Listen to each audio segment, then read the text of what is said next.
All right. So the Ballista's been out for a week, and I've had some time to think about it. And the truth is when I look at it, the immediate future for this vehicle is not unlike the Reclaimer and the Herald, which isn't exactly a bad thing because the Reclaimer and the Herald, you can definitely see a future for those ships. You can see where they're going to be plenty useful. There's plenty of blown up ship carcasses being created all the time.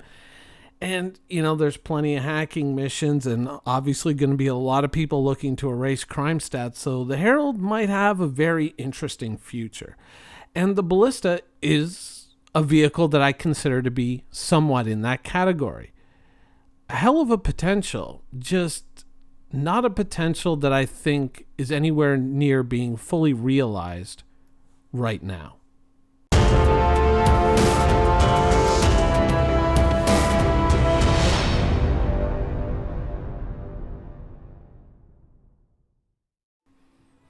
Now you might be thinking, "Oh my God, what do you mean? Didn't you see this segment about the Anvil Ballista on, Inside Star Citizen?"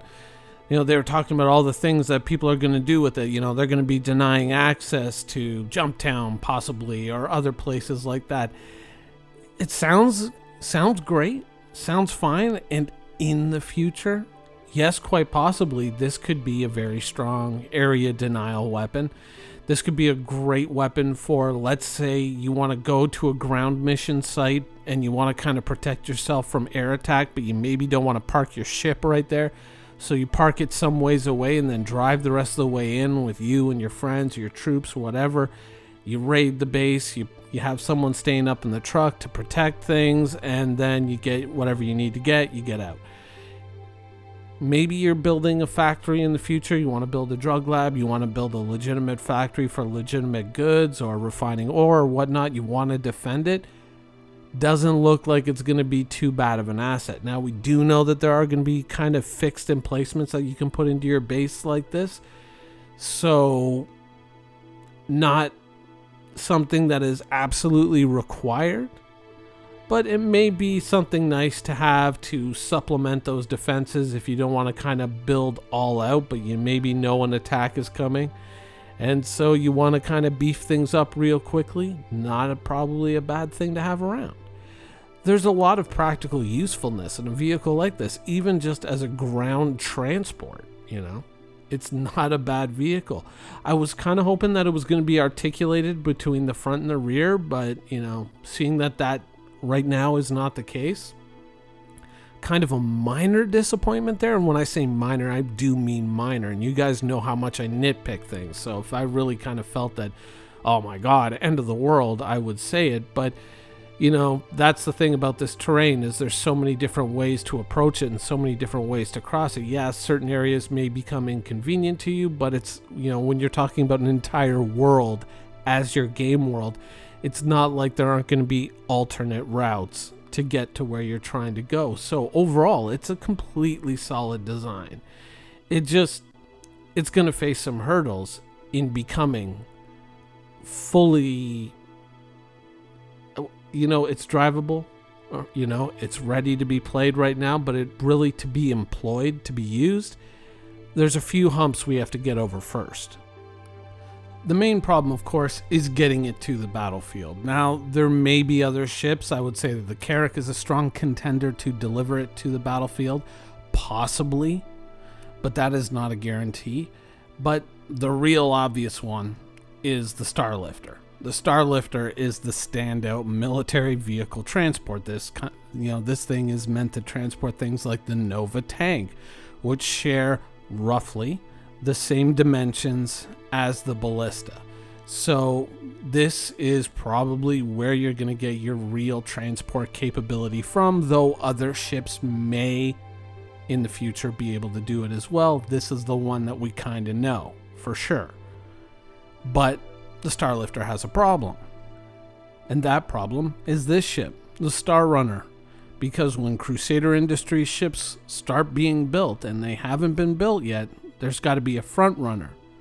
A ship that's going to basically develop the style guide for all the other ships. And we already know that ship is this ship, the Star Runner, which isn't even on the roadmap yet. So this thing hasn't even started production. So before you can even see the Starlifter in game, you're going to have to see the Starlifter in game. Or the Star Runner in game, rather. Sorry. So it's going to be a ways off for that one transport. Now, given that fact, it is entirely possible that something else could turn up between now and then. It's possible that among other vehicles that are going to be delivered, that are going to be flight ready, perhaps there's something coming down the pipeline that is built around transporting this, something from Anvil that isn't the Valkyrie, maybe like a Super Valkyrie or whatever. I don't know. Likelihood, probably not all that great, but it could be something that once CIG sees that this kind of, the problem of transporting it, the problem of getting it to the battlefield is such that maybe something needs to be bumped up in the production pipeline. It's possible, right?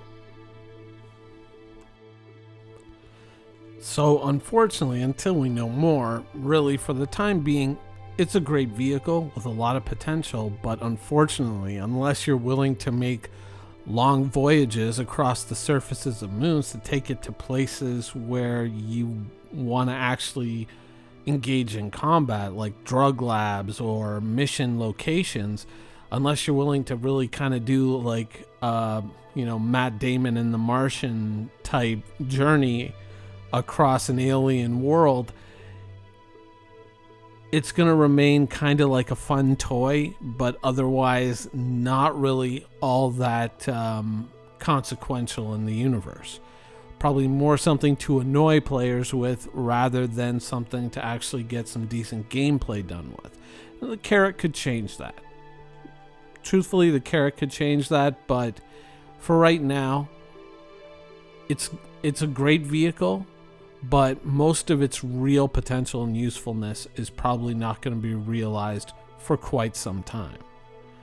But I did kind of want to take a moment to talk about something else that we know is coming down the pipeline, that if it were implemented in the game now, had it, arrived earlier and instead taken the spot of the Ballista, I think it would have been one of those things that the community would have gone like, oh my god, just take my money, I want that now. Titan armor. Now, you may not entirely be familiar with this, and you might think that I'm making this up, but look at the little Squadron 42 logo in the lower right. This is not fake. This is real. If you don't believe me, you can go look at the Squadron 42 roadmap. Under characters, Q4 2019, it's right there. This is something that is going to be in game. It's an armored suit that your character kind of mounts into, and I think you can fill in the blanks from there. Obviously, something that's going to be a little bit more resilient than your standard spacesuit, maybe carry a much larger weapon. This is something that I think, from a practicality standpoint, you can probably think of a few ways that you could use this in the game right now. And there's probably a litany of ships that can transport this thing to the battlefield. This is something that I kind of wish came sooner rather than later, because this is something that I could easily see myself buying. Easily, without question.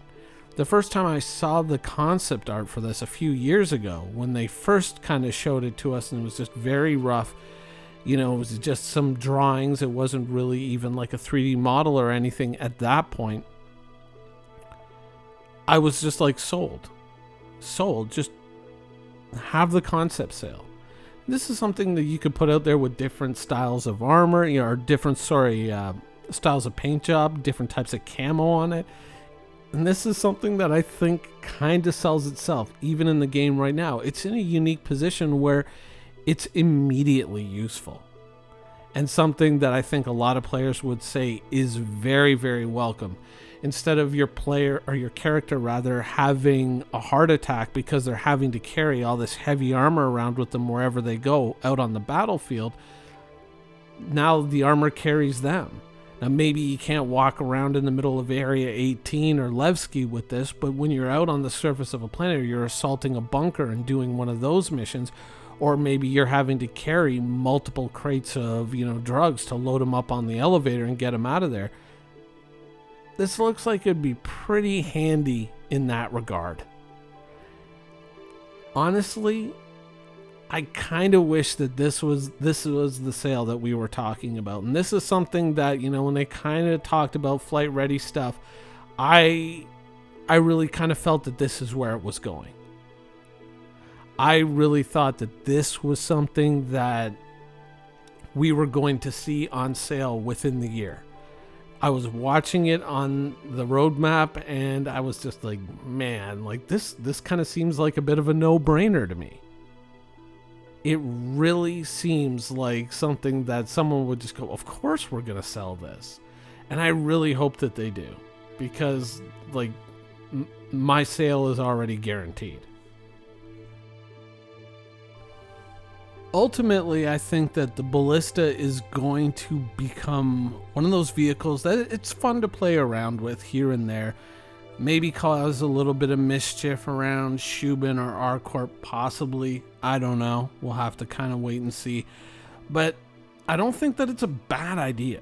I think that down the road, once we can transport this thing, once we can really get the full usefulness out of it, it's going to become one of those vehicles that people are going to look at and be like, man, I kind of wish I got one of those. I really do think so. I really do think so, but I think it's going to be a while yet before we really can wring the full value out of this. It's going to be a while. Titan armor, on the other hand, is something that we can use right now, and it pretty much sells itself.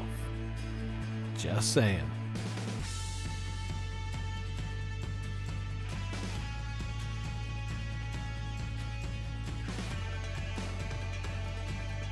Thank you for watching. So if you want to keep up with the latest and greatest in the Star Citizen and Squadron 42's development, please follow us on our social media channels. See you soon.